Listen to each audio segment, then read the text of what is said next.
여러분 안녕하세요. 좋은 주식TV입니다. 요즘에 우리 증시가 재미가 없죠. 이번 주는 이렇게 재미가 없을 줄 알고 있었습니다. 그죠? 내일 미국의 이제 소비자 물가 지수가 발표가 있고 또 어, FOMC 또 개막을 하죠. 그래서 올해 마지막 FOMC 15일 새벽에 아마 우리 시각으로는 파월이 이제 금리 인상 폭을 발표를 할 텐데 늘 지금 이제 이렇게 원래도 어떤 그 이벤트 이슈가 없더라도 이렇게 FOMC가 있으면은 항상 또 CPI 발표할 때 항상 여름부터 계속 주가가 이제 눌려온 경험을 우리가 했었는데 이번에도 당연히 원래는 이제 뭐 지금 피크아웃이니 피봇이니 하는 그런 그 금리 인상의 속도 조절과 또 금리를 어 인상하지 않고 이제 인하하는 방향에 가깝게 되는 뭐 그런 것들을 이제 생각을 하고 있었는데 계속해서 근데 실제로 상황은 어 PPI 며칠 전에 이제 금요일 우리 시각으로 토요일 날 미국의 생산자 물가 지수가 예상보다는 너무 좋게 나오는 바람에 이렇게 되면은 소비자 물가 지수가 더 상승의 압박을 받을 수 있고 그러면 이걸 또 인플레이션으로 연결이 될 거고 그러면 이거를 다시 누르는 그 금리 인상의 폭이 강해지겠구나 또는 당분간 강하게 이어지겠구나 이렇게 지금 시장이 받아들인다기보다 그렇게 두려워하고 있는 거죠. 어, 피크아웃도 아직 아니라면 또 피봇 아직 멀었다면 그러면 주가가 반등하기는 또 쉽지 않은 그런 상황이 됩니다. 이게 지금 연말의 모습이고 연말이 아니라 내년에 뭐 어떻게 되겠지 연초에 어떻게 되겠지 하는 그런 기대감은 다 물 건너간 것 같고요. 뭐 내년에 하반기 정도에는 경제가 좀 돌아서고 금리를 상승시키는 그 힘이 좀 가라앉지 않을까 이렇게 예상을 하고 있는 예상이라기보다 기대를 좀 하고 있는 것 같아요.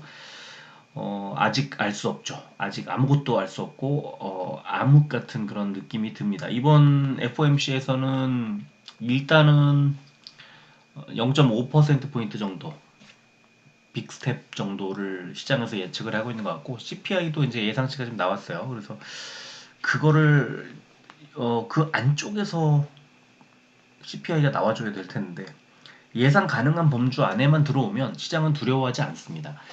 어떻게 될지 모르고 이거보다 높아질까봐 걱정인 거죠. 그래서 이제 오늘은 그 CPI와 또 발표와 그다음에 FOMC 회의를 앞두고 시장이 조금 불안해하는 그런 느낌이 들었죠. 그리고 이제 이미 오늘은 미국에서 있었던 그 PPI 지수에 대한 영향이 이제 좀 반영이 된 구간인 거고, 그러면 실제로는 미국에서는 어떻게 반응을 할까, 예상을 할까, 이걸 생각해 보면 일단 선물 지수를 봐야 되는데 오늘 하루 종일 장중에서 우리 시장이 개장을 하고 있을 때 미국 시장의 선물 지수가 좀 빠지고 있었습니다. 근데 오늘 이제 오후 들어서가 아니라 이제 저녁 무렵부터 반등을 하기 시작을 해서 지금 약간 상승 쪽으로 이제 방향을 튼 흐름이 나오고 있습니다.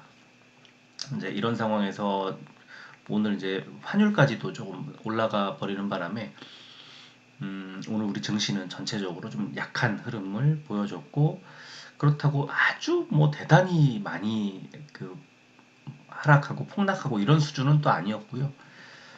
어, 코스피도 외국인이 매수를 좀 해줬고 코스닥도 기관이 매수를 좀 해줘서 하락을 했지만 수급이 뭐 아주 많이 꼬이거나 그런 느낌도 아니어서 지금은 전형적인 어떤 무언가 어떤 이벤트를 앞두고 시장이 이렇게 불안한 시선으로 조금 지켜보자는 그런 심리 빼지도 않고 사지도 않고 약간 애매한 포지션을 취하고 있는 그런 순간인 것 같아요.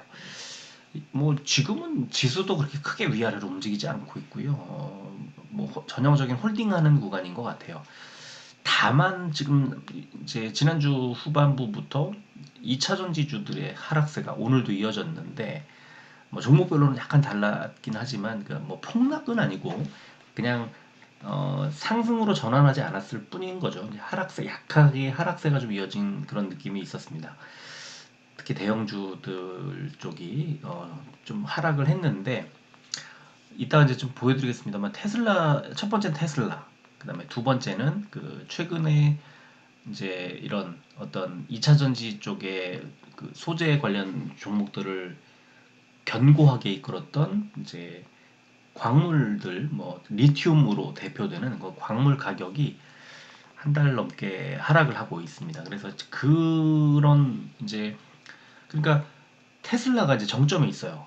모든 이 배터리 업체들이 테슬라 뭐 또는 그 뭐 현대차 같은 이런 완성차 업체들로 향하고 있죠. 그래야 전기차가 많이 팔려야 전기차에 들어가는 배터리를 공급을 할 테고, 배터리에 들어가는 여러 가지 소재, 원재료 이런 것들의 그 가격도 유지가 되는 건데, 테슬라가 갑자기 중국을 중심으로 해서 그 정저우 공장부터 해가지고 가동을 많이 못해. 이게 사람들이 원하는 그런 그 수요가 줄어들고 있다는 겁니다. 왜냐하면 이제 생산량의 차질도 있고, 또 그 지금은 이제 뭐랄까 이렇게 정체돼 있는, 생산이 정체돼 있는 그런 그 상황이어서, 뭐 반도체부터 해서 여러 가지가 이제 결부돼 있는데, 그러다 보니까 테슬라의 이 생산량이 둔화될 걸로 예측이 나오면서 그러면 완성차가 이렇게 전기차 완성차 업체들이 이런 흐름이면 안 팔리겠네, 그러면 수요가 줄겠네 하면서 이제 리튬이라든가 이 가격이 빠지는 거예요. 테슬라 주가는 이미 오래전부터 빠졌고, 특히 최근에 한 달, 한 두 달 정도 사이에 그 리튬 가격이, 두 달까지는 안 됐고요. 한 달 정도 됐는데 이제 하락세로 전환을 한 겁니다. 이제 이런 테슬라부터 시작한 이 그 생산 우려, 이 수요의 감소 이런 것들이 리튬의 가격을 이제 끌어내린 겁니다. 그러니까 리튬 가격이 떨어지니까 전체적으로 그러면 2차 전지가 좀 당분간 못 가나 보다 하고 이 수급이 이제 이탈한 거죠.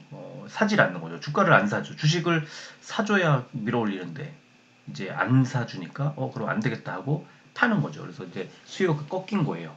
자, 지금 현재 그런 상황인데, 내년에 어제 제가 실적 전망을 보여드렸습니다만, 뭐 내년에도, 올해도 그랬지만 내년에도 단연코 그 어떤 대장 업종이라고 부를 수 있는 폭발적인 성장을 이어갈 것으로 예상되는 업종은 단연코 2차 전지입니다. 그래서 장기적으로 볼 때는 분명히 좋아질 거라서 어느 정도 저점에서는 매수하면은 분명히 큰 수익을 안겨줄 수 있을 건데, 자, 문제는 하락을 할 때는요, 어디까지 하락을 할지 몰라요. 테슬라가 3분의 1 가까이, 60% 정도 빠질 줄 알았습니까? 410 몇 달러까지 갔던 게 160달러까지 빠졌거든요. 그러면은 그렇게 처음에 빠질 때 414달러에서 400달러, 399달러, 400달러 무너졌네? 물타기 해야지. 350달러 무너졌네? 물타기 해야지. 그렇게 물타기를 했던 분들이 160, 170달러까지 왔을 때는 어떻게 됐을까요? 이 덩치는 엄청 커져 있고 지금 이러지도 저러지도 못한 채로 엄청난 손실 구간에 있을 거 아닙니까? 160달러까지 왔을 때 여기서 만약에 사신 분들은 어떻게 됐을까요? 지금 이제 테슬라가 뭐 여기서 빠져봤자 얼마나 빠지겠어? 이런 느낌이 있잖아요. 바로 그런 거예요. 그러니까 지금 물론 테슬라가 많이 빠졌지만 우리 2차 전지주들은 많이 안 빠졌거든요. 그래서 어디까지 빠질지 몰라요. 더 빠질 수도 있고 뭐 반등할 수도 있겠지만, 반등하면 그때 사면 되고요. 더 빠질 수도 있기 때문에 지금은 아직은 조금 더 참자. 지금은 일단은 현재 구간에서는 뭐 비중을 줄이지 못했다면 홀딩하는 게 맞는 것 같은데, 종목별로 만약에 좀 급락이 나온다 그러면 그건 비중을 줄여야 되겠죠. 그러다가 상승 반전할 때 매수를 하자. 이거는 그냥 정석 플레이니까 2차 전지가 아무리 좋아도 뭐 지금 당장 악재가 나오면 빠질 수밖에 없거든요. 그런데 좋아질 거야. 좋았잖아. 항상 좋았으니까 이제 좋아질 거야. 가격이 뭐 고점이 15만 원이었는데 지금 12만 원까지 빠졌으니까 저점이겠네. 그런 건 없거든요. 어떤 종목 어떤 업종에도 없거든요. 그게 9만 원까지 빠질지 5만 원까지 빠질지 만 원까지 빠질지 아무도 모르는 거예요. 그래서 그런 주가가 빠질 때 떨어지는 칼날을 잡지 않아야 하는 건 그냥 어떤 상황, 어떤 종목, 어떤 업종을 향한 그 투자 그 방식이라도 정석이다.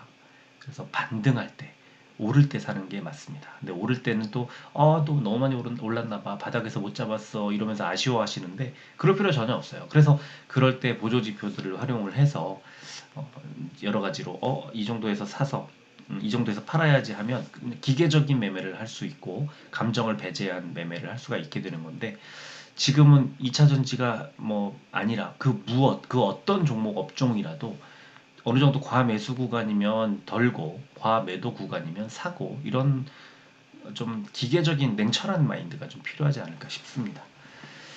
자, 오늘도 시장 분위기부터 살펴보겠습니다. 코스피는 363종목이 올랐네요. 486종목이 빠졌습니다. 0.67% 하락했고 코스피 100이 0.65% 하락이 나와서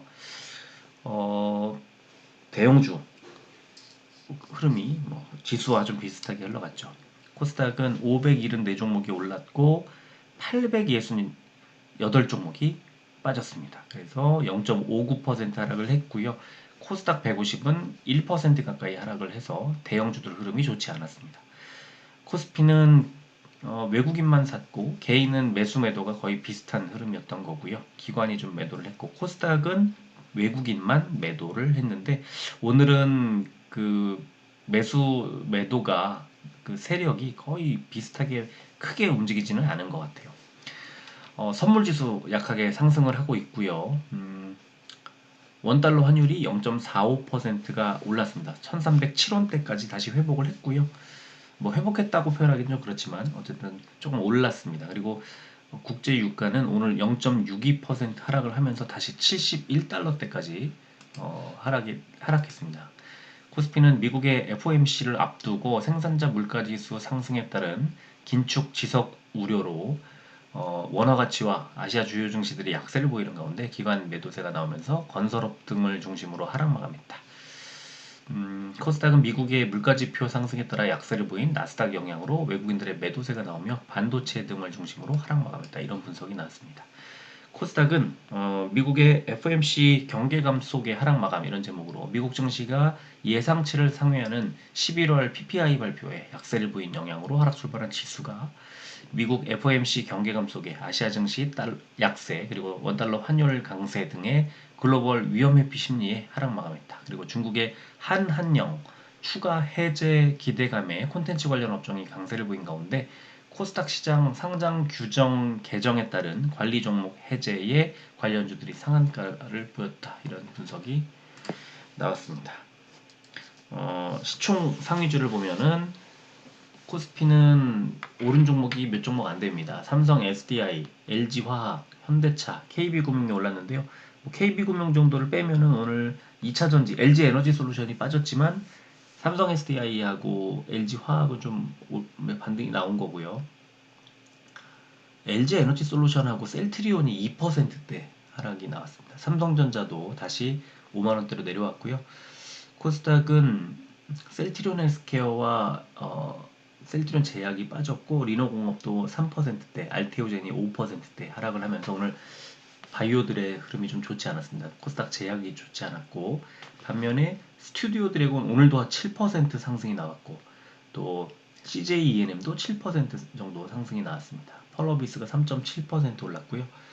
자, 시총 16위부터 30위를 보면은 위메이드가 10%대 상승이 나오면서 시총 29위로 다시 진입을 했고요. 반면에 빠진 종목은 케어젠 마이너스 4.91% 빠졌고 뭐 2차전지와 바이오들이 좀 하락을 했습니다. 자, 업종 보니까 코스피는 기계 업종이 제일 좋았는데요. 에이프로젠과 CS윈드가 5%대 올랐고 DY파워 4%대 올랐고요. 코스피 의료종밀 업종이 가장 안 좋았는데 SD바이오센서가 마이너스 5%대 하락이 나왔습니다. 코스닥은 방송 서비스 업종이 제일 좋았는데 CJ ENM이 7% 가까이 오르면서 기염을 토했고요. 기타 제조 업종이 가장 안 좋았는데 WI에서 어반 리튬으로 이름을 바꾼 이 어반 리튬이 오늘 하한가까지 갔다가 24.87% 하락 마감했는데 운이 좀 없어요.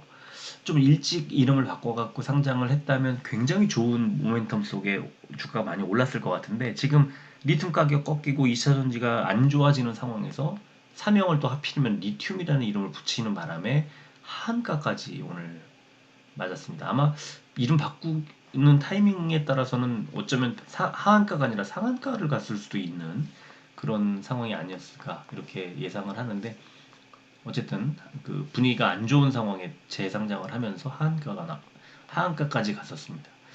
코스피 의약 상승 종목은 국제약품이 상한가를 갔고요. 일동홀딩스, 영진약품, 일동제약이 7%대 상승이 나왔는데 자 부광약품과 삼일제약 5%대 상승이 나왔죠. 그 아까 업종도 그렇고 지금 여기 의약품 상승 종목도 그렇고요. 여기 좀 많이 올라간 종목들을 보면은 어제 제가 드린 그 파일에 바이오 쪽 한번 찾아보시면 그 깜짝 놀라실 거예요. 지금 저도 이 기가 막히다는 생각을 할 정도로 지금 이게 좀 그냥 움직이는 게 아니고요. 결국은 실적이에요. 지금 실적 가지고 움직이는 거예요. 너무 신기할 정도로 음, 왔다 갔다 하는 것처럼 보이지만 우상향 정도가 아니죠. 굉장히 크게 움직이고 있고요. 빠진 종목 보면은 아쉽게도 오늘 셀트리온이 제일 많이 빠졌고 종근당도 2%대 하락이 나왔습니다. 자, 코스닥 제약은 녹십자 웰빙 16%대 상승, 피플바이오 8%대 올랐고요. 빠진 종목은 인벤티지 랩이 마이너스 11%대, 네이처셀이 마이너스 8%대 하락이 나왔습니다. 공매도는 1904억 원이 줄었고요. 코스피는 넷마블, 또 코스닥은 ST큐브, 대주전자 재료 등 4개, 총 5개 종목이 과열 종목 지정이 됐고 거래 대금 상위 종목은 코스피의 LG 에너지 솔루션, 포스코 케미칼, 삼성 SDI, 아모레퍼시픽, LG 생활건강 순이었고요. 코스닥은 에코프로 BM, LNF, CJENM, 성일하이텍, 위메이드 순이었습니다. 거래 비중 상위 종목은 코스피의 아모레퍼시픽, BGF 리테일, S1, 호텔신라, 대한유화 순이었고요. 코스닥은 HPSP, HLB, 다나와, 인텔리안테크, CIS 순이었습니다. 자, 오늘 이제 기사 간단히 소개해드리면 지금 이번 주 슈퍼위크라는 이제 별칭이 붙었는데 자, 먼저 CPI가 이제 발표가 되죠. 그래서 7.3% 올라갈 것으로 예상이 되고 그다음에 FOMC가 이제 0.5% 포인트 정도 올릴 것으로 예상이 됩니다. 그다음에 유럽 중앙은행, ECB, 그다음에 영국, 중국 다 이런 결과가 좀 앞두고 있어서 이번 주에 슈퍼위크 아주 주목할 만한 이벤트가 계속 연이어 나온다.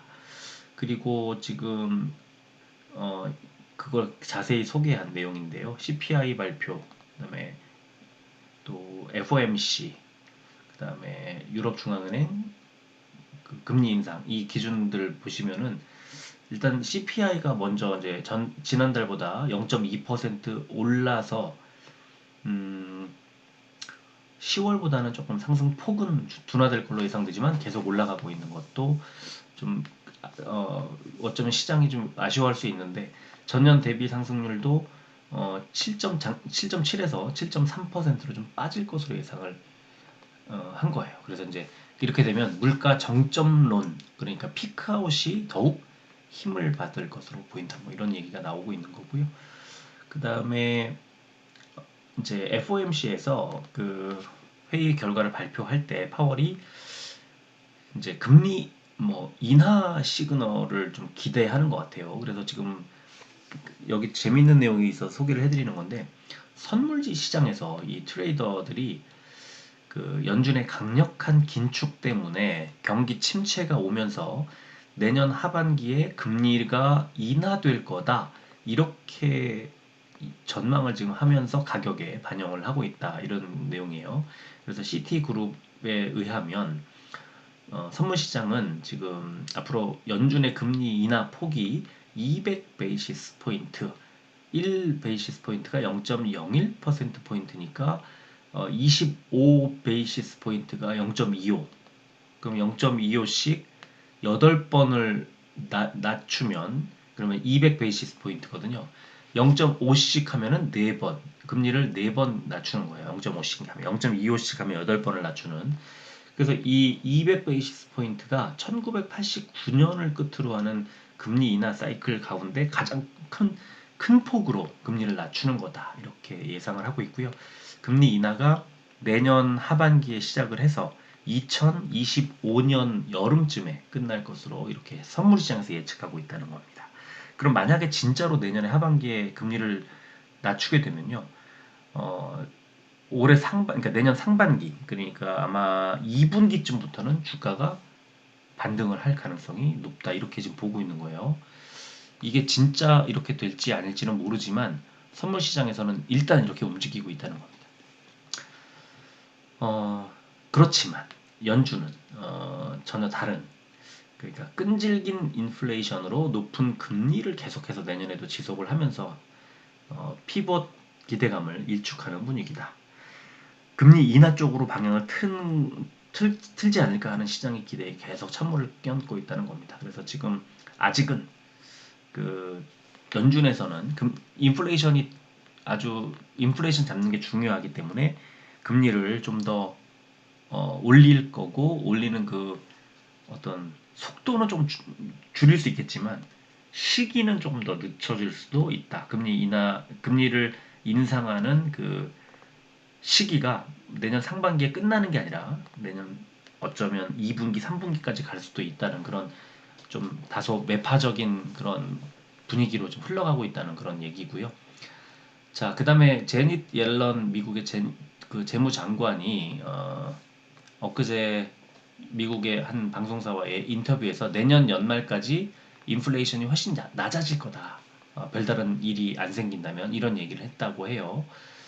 다만 PPI가 좀 올랐기 때문에 시장의 예상치를 상회한 만큼 소비자 물가지수 CPI에 대해서 낙관하기는 이르다, 이런 신중론도 여전히 나오고 있다.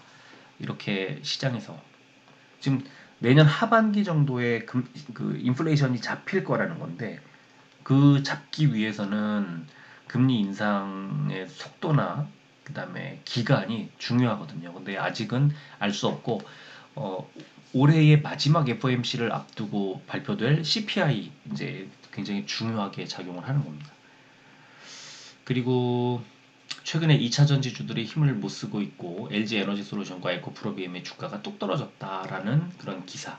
그래서 테슬라의 수요 둔화 우려가 2차 전지 산업에 부정적인 영향을 끼치는 모양새로 내년 상반기까지 미국의 물가 평균이 5%를 넘으면서 여전히 기준금리가 높은 상황. 내년 초까지는 2차 전지 관련주들의 약세 패턴이 지속될 가능성이 좀 있다. 이렇게 분석을 하는 기사가 나왔는데, 뭐 진작에 말씀을 제가 드렸기 때문에, 그리고 테슬라 뭐 주가 상황도 좀 보여드렸잖아요. 지금 좀 볼까요? 테슬라 주가 보면은 이렇게 11월 22일 날 166달러를 저점 으로 지금 하고 있고, 그 다음에 쌍바닥을 살짝 만들면서 올라가고 있는데, 이 빨간색 21선 부근에서 이걸 뚫고 올라가느냐 밀리느냐, 이 지금 기로에 서 있는 상황이고, 오늘 밤에 미국 증시가 어떻게 움직일까, 테슬라가 어떻게 움직일까 또 관심 갖고 볼 수밖에 없는 그런 구간입니다. 자, 리튬 가격을 하나 보여드릴게요. 광물자원공사 사이트 들어가면은 이 이제 메이저 메탈스 해가지고 뭐 여러 가지 그 철광석, 또 니켈, 알루미늄 뭐 이런 등등 5개, 망간 뭐 그런 다 망간이 있었나? 그 5가지가 들어가 있고요. 마이너 메탈스 해가지고 이제 여기에 리튬이랑 이제 몇 가지가 나옵니다. 그 리튬 가격을 보여드리면 이렇게 2021년부터 2022년 4월까지 상승을 하다가, 그 다음에 9월 말 10월 초까지 이 리튬 가격이 횡보를 하다가 10월부터 11월까지 또 다시 쫙 올라갑니다. 그래서 상승세가 유지되나 했는데 11월 들어서면서부터 이 리튬 가격이 쫙 빠집니다. 그래서 이게 11월 달에 이 리튬 가격이 하락하는 그런 이 상황은 다시 테슬라 주가를 보여드리면 이렇게 11월부터 11월 22일까지 쫙 빠지죠. 이 구간이 리튬 가격이 하락 반전한 그 시기예요. 그래서 이 구간에 이제 뭐랄까요, 이렇게 리튬 가격과 이 테슬라 주가의 그 방향이 거의 비슷하게 움직인 것 같아요. 그래서 이거는 좀 이렇게 연동되는 그런 상황을 감안하면 이제 테슬라와 리튬 가격을 이제 같이 봐야 하지 않을까 하는 또 생각이 드는 지점이고요. 어쨌든 리튬 가격이 상승을 한다는 건 그만큼 2차 전지와 배터리 수요가 높아진다는 거니까 지금은 이 수요 우려 이런 것들 때문에 지금 이 리튬 가격이 먼저 움직이고 또 테슬라 주가와 연동돼서 움직이는 그런 모양새를 보여주고 있습니다. 자, 수급 보겠습니다. 셀트리온은 개인만 매수를 했고 외국인이 3일 연속 매도를 하면서 어제가 아니죠. 금요일 날 올렸던 4,000원 올렸던 만큼 그대로 뺐습니다. 헬스케어 외국인이 6일 연속 샀지만 기관이 매도로 전환을 하고 금투가 좀 팔면서 400원 빠졌습니다. 제약 개인만 매수를 하면서 600원 하락을 했습니다. 위메이드 오늘 외국인이 엄청나게 매수를 했고 5일 연속 매수. 외국인은 뽕을 뽑으려고 하는 것 같습니다. 개인들이 오늘 46만 주를 팔았고 외국인이 매수를 왕창 하면서 기관도 거들면서 사모펀드가 샀네요. 그래서 3,300원을 10% 넘게 올렸습니다. 36,000원 가까이까지 다시 회복을 했습니다. 에코프로비엠 외국인이 매도를 했지만 기관이 77,000주 매수를 했습니다. 매수 주체가 투신이어서 조금 약했습니다. 그래서 400원 올리는 데 그쳤습니다. 강원랜드 개인만 매수를 하면서 300원이 빠졌네요. 시간에 셀트리온은 보합으로 마무리를 했고요. 헬스케어 0.31% 200원이 빠진 64,600원. 제약 0.62% 400원이 빠진 64,600원. 똑같네요, 가격이. 위메이드 0.56% 200원이 빠진 35,700원. 에코프로비엠 0.2% 200원이 빠진 101,200원. 강원랜드 보합으로 마무리를 했습니다. 오늘 시간에는요. 미국의 선물지수가 하락을 하고 있었기 때문에 선물지수 그 하락에 연동된 이제 어떤 그 영향으로 시간외가 좀 빠졌는데 다시 상승으로 전환을 했죠. 이제 보여드리겠습니다만 그래서 시간외 그 어떤 하락세는 지금은 별 의미가 없을 것 같아요. 그래서 만약에 오늘 밤에 미국 증시가 상승으로 바뀌어 준다면 그러면 이 시간의 가격은 이제 무시해도 좋다 이렇게 볼 수 있겠습니다. 그러니까 오늘은 이 시간의 거래가 열리는 시간 동안에 미국의 그 선물 지수가 좀 하락세였다가 상승으로 바뀌는 바람에 조금 다른 해석을 할 수도 있다 이렇게 말씀을 드리겠습니다. 지금 요즘에 일봉 차트를 보면 별 의미가 없어요. 지금 빠져도 아래쪽에 이동평균선이 지지를 해주고 있고 올라도 위쪽에 이동평균선이 계속 누르고 있는 아주 뭐 오랫동안 횡보를 하고 있는 그런 흐름이고요. 이게 종목도 그렇고 지수도 그렇고 특별히 움직이고 재미가 없어요. 그러니까 이거는 그냥 홀딩하는 그런 구간인 것 같아요. 어떤 지지 라인을 하향 이탈할 때 손절을 하는 거고 상승 돌파할 때 추가 매수를 하는 건데 전혀 이렇다 저렇다 움직임이 없기 때문에 그냥 홀딩하면서 지켜볼 수밖에 없을 것 같고요. 헬스케어는 더 심하네요. 그냥 아주 그냥 그 무슨 잔잔한 파도처럼 그냥 이렇게 움직이고 있는 그런 흐름입니다. 별 의미가 없어요. 제약은 더 심하네요. 제약도 마찬가지인데 셀트 삼형제는 지금 큰 무슨 상승 모멘텀도 없지만 하락할 만한 악재가 나오지도 않는 그냥 시장의 어떤 분위기 또 이 지수를 사고 팔고 하는 그런 흐름에 따라서 패시브 자금들에 의해서 약간씩 흔들릴 뿐 종목 모멘텀은 그렇게 뚜렷하게 보이지 않는 그런 상황인 것 같아요. 위메이드는 급락 이후에 이제 3일간 이제 상승 추세 그리고 오늘 10% 넘게 올랐지만 이 10%를 올린 종목이 그렇게 크게 오르지 않았고요. 11선, 5일선에 눌렸고요. 그 다음에 거래량이 뚝 떨어져서 오늘 밑에 거래량 그래프 보시면은 파란색이죠. 이제 최근에 계속 거래량이 늘어가다가 오늘은 거래량이 뚝 떨어졌습니다. 그러니까 거래량이 받쳐주지 않는 상승은 페이크에 가깝습니다. 그래서 다시 뺄 수도 있는, 물론 뭐 뚫을 수도 있습니다. 어떻게 될지 알지 못해요. 알 수 없어요. 그런데 지금 이 거래량을 좀 중요하게 생각을 하고요. 원체 거래량이 많이 나왔었기 때문에 사실 지금 이 정도 거래량도 지난번에 급락 나오기 전에 그 평균 거래량보다는 훨씬 높은 400만 주 넘게 거래됐으니까 많은 건데, 그래도 최근에 나왔던 시장에 나왔던 그 거래량에 비하면 뭐 어제 금요일 날 나왔던 양의 반 정도니까 거래량이 조금 뒷받침되지 않는 상승, 물론 뒷받침이 되면서 다시 터질 수도 있습니다만 아직은 알 수 없고요. MACD가 이제 상승 구간으로 이제 접어들고 있는 그런 모습이 나오고 있습니다.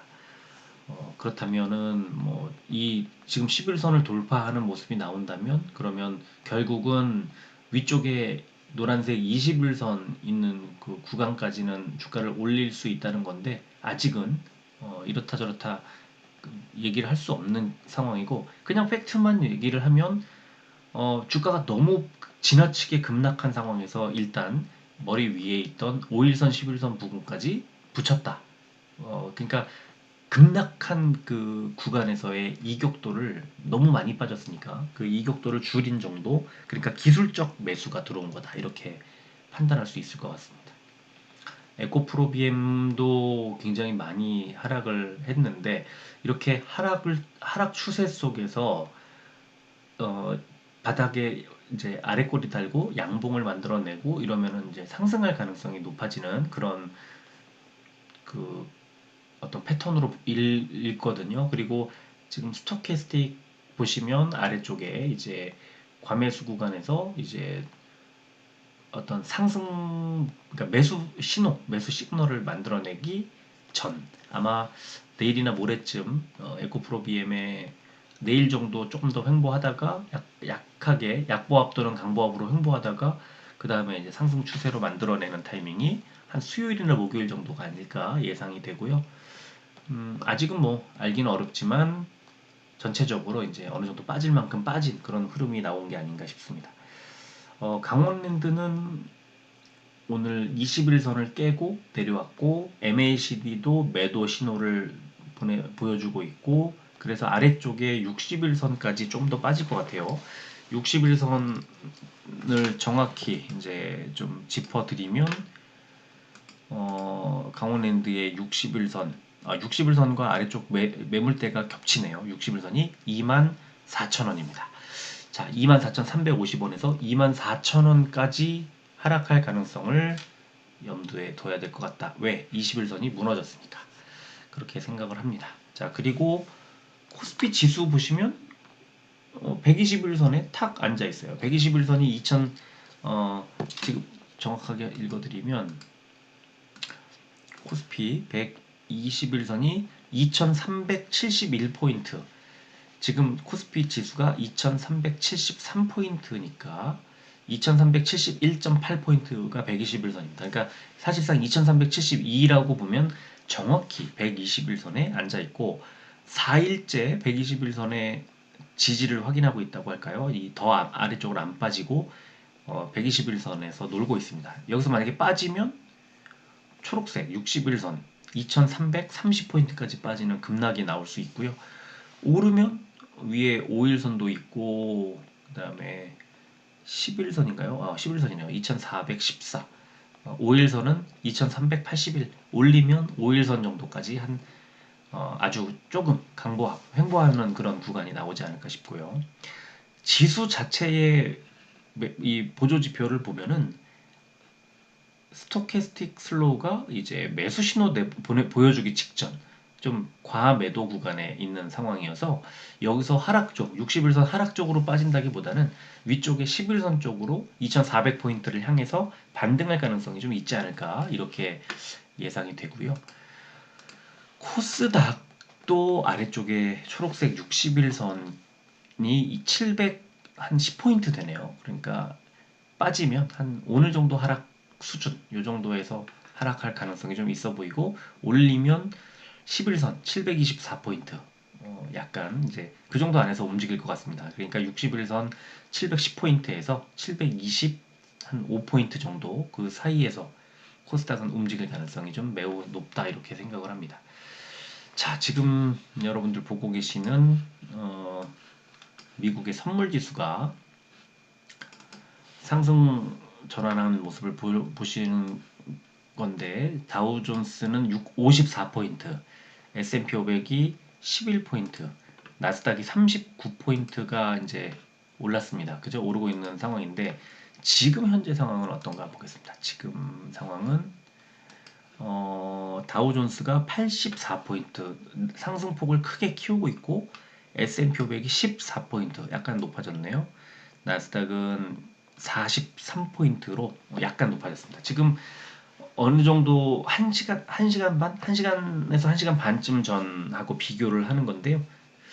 그 사이에 다우존스의 상승폭이 크게 높아졌고 나스닥도 조금 높아지고 있습니다. 상승폭이 오늘 밤은 미국 시장이 일단 초반에는 안정세 상승 출발할 것으로 예상이 되는데 또 그 뒤에 흐름이 어떻게 될지는 당연히 지금 예상하기 어렵습니다. 그래서 내일 아침에 일어나서 눈 뜨자마자 확인을 해야 될 게 미국 증시의 흐름.